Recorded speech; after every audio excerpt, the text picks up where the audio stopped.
Concerning kaya sa Lakers to mga idol going forward, ito kasing dating bench player ng LA din na si Dinwiddie, ginanyan lang po ang depensa ni Reeves. Bigger din kasi itong si Dinwiddie kaysa kay Reeves mga idol at makikita natin na nagkulang sa physicality si Reeves dito. I mean, dinepensa naman niya ng maganda. Sadyang sa pagkakataon po na ito ay naging mas malakas lang ang katawan ni Dinwiddie.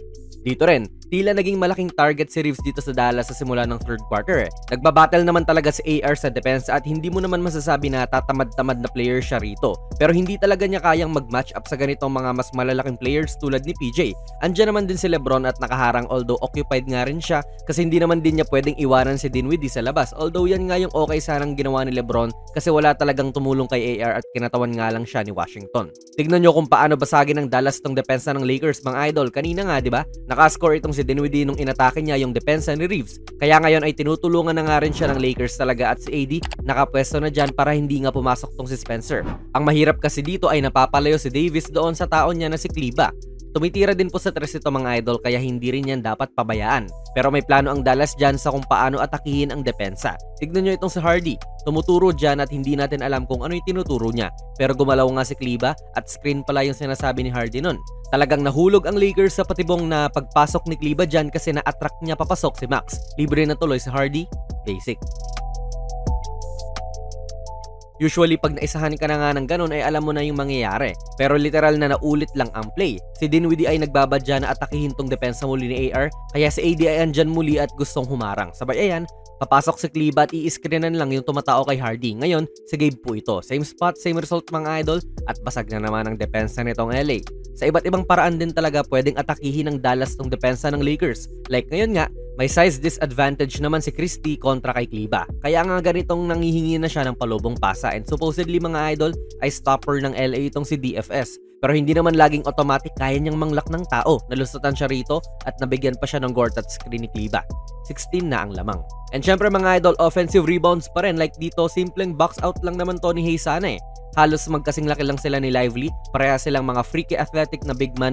Kaya sure ako, kung iba-box out man to ni Hayes ay kayang-kaya niya. Pero wala.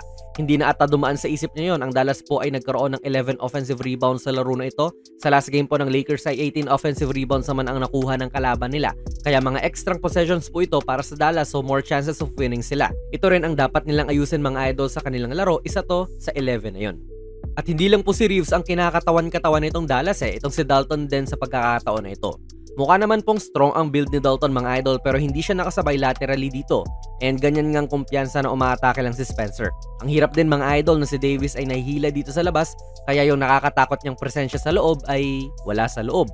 Kaya yung mga ganitong bagay din yung pwede mo sabihin na okay na may isa ka pang big man na maaaring mag-help. Pero yan nga, nakakuha pa ng foul si Dinwiddie.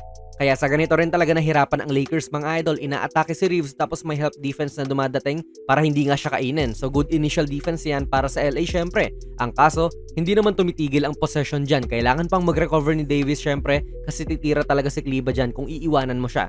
And dyan na po nababasag ang depensa, yung naghahabol-habol na sila sa shooter. 17 na po ang lamang dito. So inaatake po ng Dallas yung mga weak spots sa depensa ng LA at nahirapan nga ang Lakers na mag-help and recover doon sa mga shooters din nila. Kaya ito yung something na dapat ayusin nila. Like dapat gumawa sila ng plano kung paano i-cover yung ganong klaseng problema.